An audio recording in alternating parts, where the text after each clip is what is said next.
Good morning guys, and welcome back to my channel. I wanted to make a video that was focused more around Avery's feeds and how we've adapted our day-to-day life to cater to her feeding tube. If you're new here, hi, I'm Chrissy and this is Avery and she is tube fed. I am a mum of 3 and 2 of my 3 children have additional needs. My eldest son Zachary is autistic and my daughter Avery has cerebral palsy. I'd love if you'd hit the subscribe button and follow us along on our journey, creating an amazing life while adapting to additional and complex medical needs.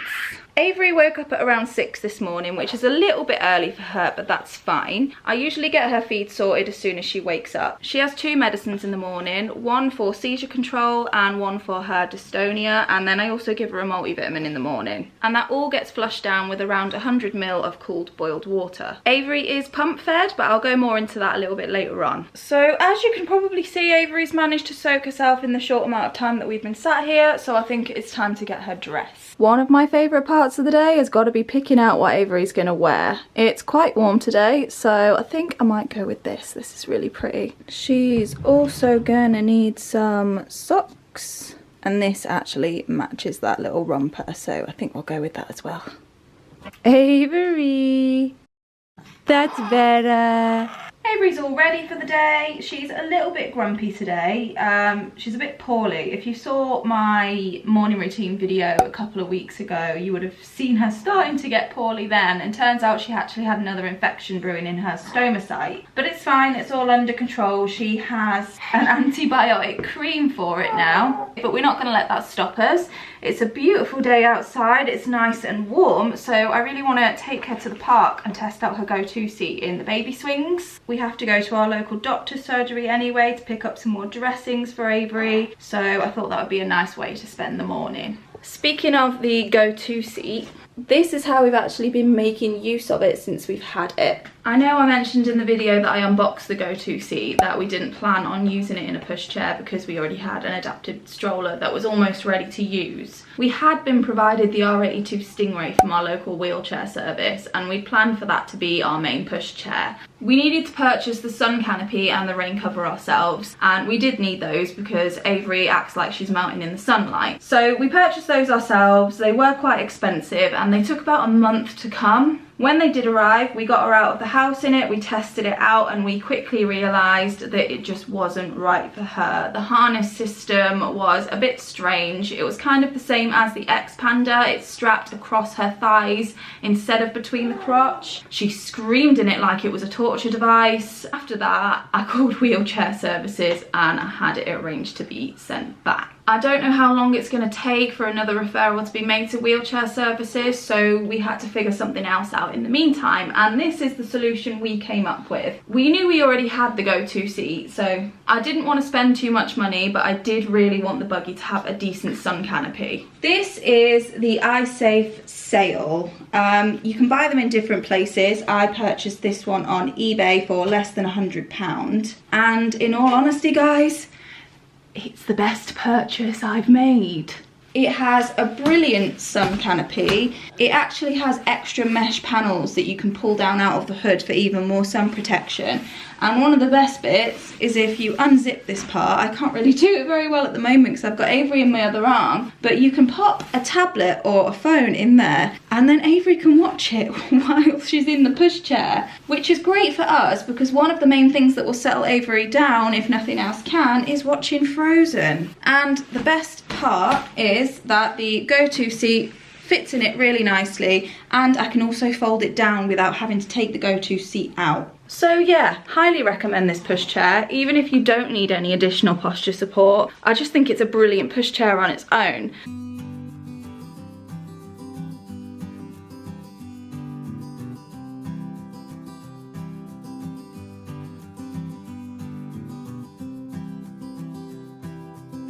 It's so nice and warm today. Such a nice day to be outside.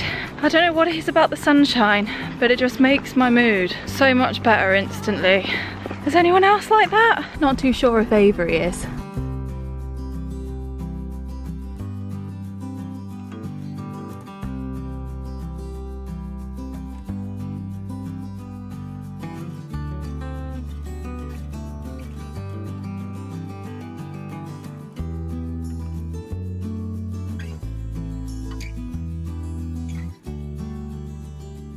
We just got back. Avery wasn't really in the best mood for a walkout, to be honest. She just wasn't too happy in her pushchair. Tested out the go-to seat in the swing.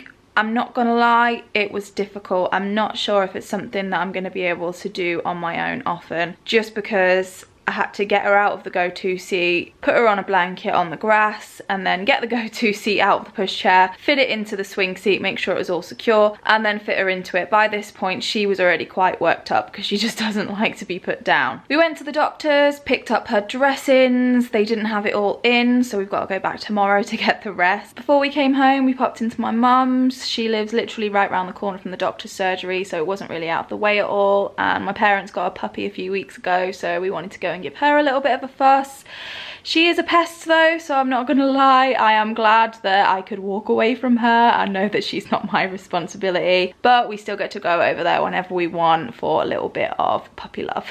It's almost 11:30, so it's time for Avery's second feed.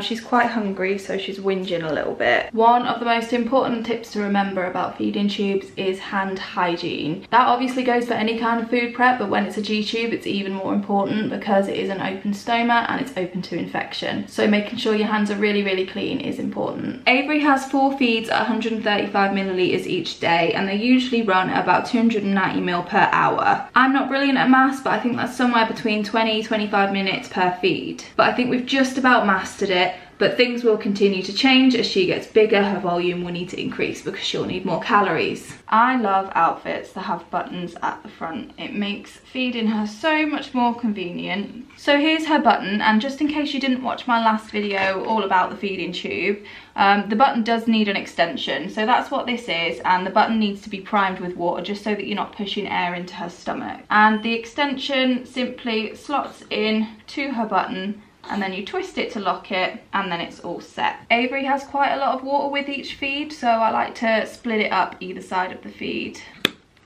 Okay, and it's feeding her. After the feed's done, I just flush all that through with water. Excuse my dressing gown. For some reason, it is always freezing cold in this house, no matter how warm it is outside. When Avery's feed's finished, I just disconnect the pump. The giving set goes in the bin, and then the milk goes back in the fridge for the next feed. An open bottle of Avery's feed lasts 24 hours, as long as it's kept in the fridge in between feeds. The empty syringes go in the dishwasher, and I just wash the extension out with warm soapy water for the next feed. Avery is fast asleep. She really needs this nap. She was getting really, really cranky, and I just know that it's because she woke up so early this morning and she was tired. I wanted to show you guys how we prepare for if we are going to be out when Avery is due a feed or meds, and share a little DIY hack, if you will. This is Avery's baby bag. It is a normal baby changing bag. It's the one that we bought for her before she was born. I decided on this one because of all the little compartments that it had within it, and I just thought they would be really handy for organisation. The company that provided us with the feeding pumps also provided us with backpacks which were specifically designed for the pumps to go in. This is the backpack that goes with the pump that I just showed you guys, and to be honest, this one's not too bad. It is quite compact and it goes quite flat. However, this is the bag that came with our old pump. Now, the NHS switched providers, so we don't actually need to use this pump anymore, so we don't need to use this backpack, but we did for quite some time. It was a really big hassle to have to lug this around for Avery's feeds, and then lug this around for all of her normal baby bits as well. Seen backpacks like this on Etsy that had been modified to cater to a feeding pump and feeding tube, but they were in excess of 70, 80, 90 pound. I even saw some that were over 100 pound, and I thought to myself, how hard could it really be just to do that with myself with Avery's ordinary changing bag? In the front pocket is where I keep the pump, and this is the old pump that we still do use, to be honest, because we still have some leftover giving sets for it, and instead of those going to waste, we just keep this pump in the changing bag so that we don't waste the giving sets and just continue to use this pump until they run out. So that goes in there, and because this has a double zipper system, it's really easy for the end of the tube to come out, and that part will be the tube that attaches to Avery's extension. And then in this long section here, I actually fitted a little piece of fabric here. It's basically just like a bag strap, a little piece of bag strap, and I sewed it into the lining of the bag. And then this is just a little carabiner clip. This is what I hook the feed onto to keep it standing upright, and because of the way the bag zips around the top here, it does stay quite structured. And then all I did was pop a little grommet right there just to feed the tube through, and then that goes into the pump, and it works really well. It cost me maybe £5 for a pack of grommets. The rest of the stuff I already had, and it saves us from taking 2 bags out. And then I still have this entire compartment in the middle where I can store all of her normal baby bits. So it's still a functional baby bag, even though we're using it as a mobile feed bag as well. I mentioned earlier that her feed needs to stay cold once it's been opened, so we usually use one of these, which is just an insulated bag. We put cold packs inside it as well, just to keep the feed nice and cold, and then that just slots into that baby bag as well. And then to transport all of her syringes and meds and stuff, we literally just use Tupperware containers. So old takeaway containers, normal Tupperware that we've had for years and years and years, and it does the job just fine. And believe it or not, all of that stuff will fit right into this bag, and there is no need to take anything but that one bag. Inside her changing bag, we always carry an emergency kit. This kit is full of things that we might need for her feed. So I've tried to cover every scenario. I have extra dressings in here. I have syringes to fill up and deflate her balloon. I have stoppers in here, so stoppers are for if Avery's tube were to come out and we weren't in the position to change the tube straight away, we can put a stopper in there. If you didn't watch my last video, then if the tube came out, that stoma would close up really quickly, like within 20 minutes. So it's really important to make sure something is in that stoma so it doesn't close. I do also have a spare button in here as well. We've also got sterile water in here. We've got pH strips just in case. We've got tapes in case we needed to tape the extension down. And then if the worst should happen and Avery's tube did come out and that stoma did close over, I've even got an NG tube in here just so that she wouldn't actually miss out on any of her feeds. I also have an extra extension in here, which I was really glad for the other day, because we actually went out for the day and realised we'd forgotten the extension. If I didn't have this emergency kit, we wouldn't have been able to feed her. We would have had to go all the way home. So this stays inside her baby bag at all times, and then we know we're covered for all eventualities. Look who's awake. Hello, darling girl. Did you have a nice sleepy? She slept for about 40 minutes, which is about normal for her, I'm not gonna lie. I kind of wish she'd slept a bit longer just because she woke up so early this morning. She's due another med now, the medicine for her dystonia. It's the only one that she has 3 times a day, so I try and space them out as much as possible. The process in giving her med is pretty much the same as a feed in terms of how the tube works. When we get home from the school run, she is due another feed, and then there's just a massive rush of getting the boys' stuff ready for the next day, doing their reading books, writing in their reading records, doing dinner. For about an hour after the school run, it feels like it's all go. So we like to just have a little bit of time in the afternoon to just chill out, take things a little bit slower. So the boys are home from school, my husband's home from work. This is usually the time of day when I really start to burn out. I feel so tired already. Did you have a good day at school? Yeah! I know, right? Imaginated. You playing, Zach? Right now, Avery's watching. And she's smiling at you. At me? Both of you. Avery's just a bit moody sometimes because she gets hungry, she gets tired, and she gets a pooey nappy. But sometimes she's very happy. She's been very happy with me sometimes. We've had dinner and now I'm just having a little bit of playtime with Avery. I'm also going to give her arms a little bit of a stretch. It is important that we do this every single day, just to make sure we keep range of motion in her arms and just make sure her muscles don't shorten from where they're so stiff. At around 6:15 it's time for another medicine. This one is for her reflux. She only has this once a day. I think usually you're supposed to give this in the mornings, but through trial and error we found that it seems to work better for Avery in the evenings because that's when her reflux tends to be the worst.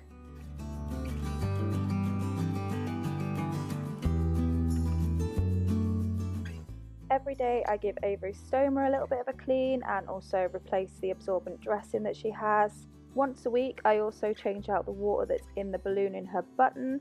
I usually do this on Monday, so this is when I filmed this footage.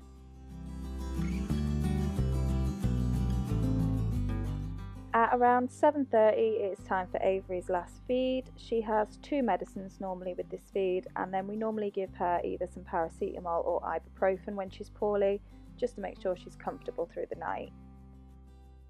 When her feed's finished, I usually rock her to sleep and just try and keep her upright for about 20 to 30 minutes after her feed, just so that I don't aggravate her reflux by laying her flat straight away.